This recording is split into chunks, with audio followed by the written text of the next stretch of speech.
have part 1 of my September book review. No, not book review. Not empties either. Wrap up. I have part 1 of my September wrap up for you guys. I know it's only like 2 days. You're welcome. Thank you, husband dears. I know it's only like 2 days into September, but I have read some stuff, and I'm trying to keep up with my schedule of filming these. You're probably not even going to see this until the middle of the month because I've been filming so much. First thing I read was In the Hand of the Goddess by Tamora Pierce. This is book 2 in the Song of the Lioness series. I did a review on this. I really, really enjoyed this. I gave it 5 stars. I liked it even better than the first book.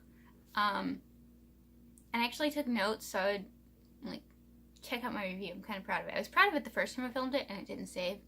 But the second time still turned out pretty good. So I really, really enjoyed this, and I'm looking forward to the next one.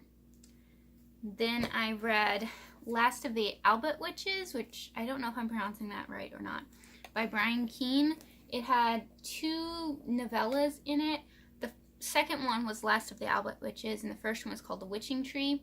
This is book 4 in the Levi Stoltzfus, sorry if I'm mispronouncing that, series. It's been a while since I read a Brian Keene, and I love getting back into his writing and back into this series, even though this is the end of the series.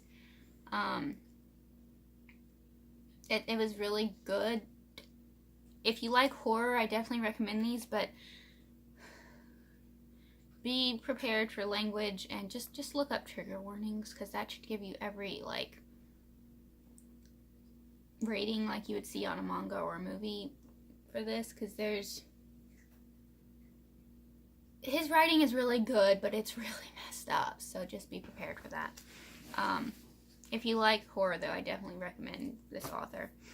And then I read a bunch of digital stuff. Oh, I did a review on this as well. I read, which one of these did I read first? I read Chew first. I read Chew, Volume 8, Family Recipes by John Layman and Rob Guillory. This is, check this out digitally from the library. Can you see it? I'm just showing you on Goodreads because I've already digitally returned stuff, whatever. This is obviously the 8th volume in the Chew graphic novel series. 5 stars. I gave this 4, by the way. 5 stars for Chew. All of the volumes, I'm pretty sure, have been 5 stars. Really, really liked this. I have loved everything from this series. You even gave 5 stars to the one where they killed one of your favorite characters. Yeah, and she was back in this issue, sort of, which was awesome. I love seeing her again. She's really cool. Seriously, check out Chew. Look at what it's about, but there's all these weird food abilities and no chicken, and it's just awesome. Then I read Female Force, William M. Marston by Loyd Gant. I was looking for some biographies for William Moulton Marston, who wrote the Wonder Woman comics, and this was when I found they had it on Hoopla for the library, so I read it. It was only 25 pages. I didn't think about it, that it would be a comic, and it was fine. It was only 25 pages, and it was a comic, so it didn't really go in depth much.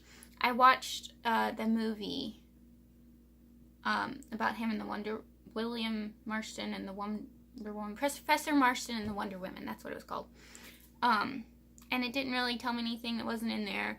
It was kind of biased, but I think that was showing the thoughts of the time period. I give it 3 stars, and 3.5 really. It was okay, but not really what I was looking for. I was looking for something more in-depth, not less in-depth than what I'd already seen, arguably. So I've got a couple other biographies that'll hopefully be better. I looked on Amazon, there were only 5 or 6. So, and most of those weren't actual biographies. They were either stuff he wrote or biographies about other people. And I guess it came up as a keyword or something. Anyway. The last thing I read was probably going to be mispronounced. Botchan, or Master Darling, by Soseki Natusme, and translated by Yasotaro Morri. I remember that.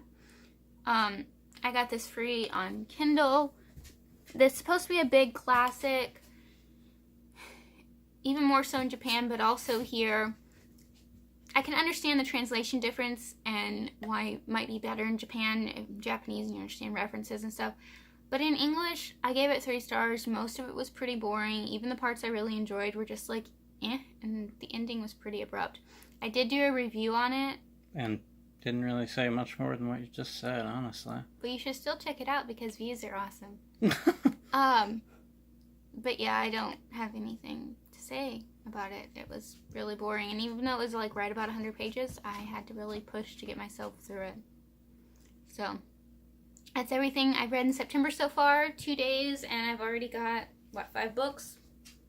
I'm pretty proud of myself. Hopefully I'll get a bunch read this week.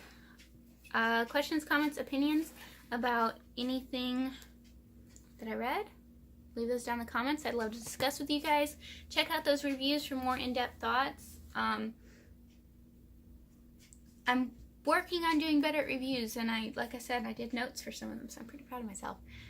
Don't forget to subscribe, and I'll see you guys next time. Bye.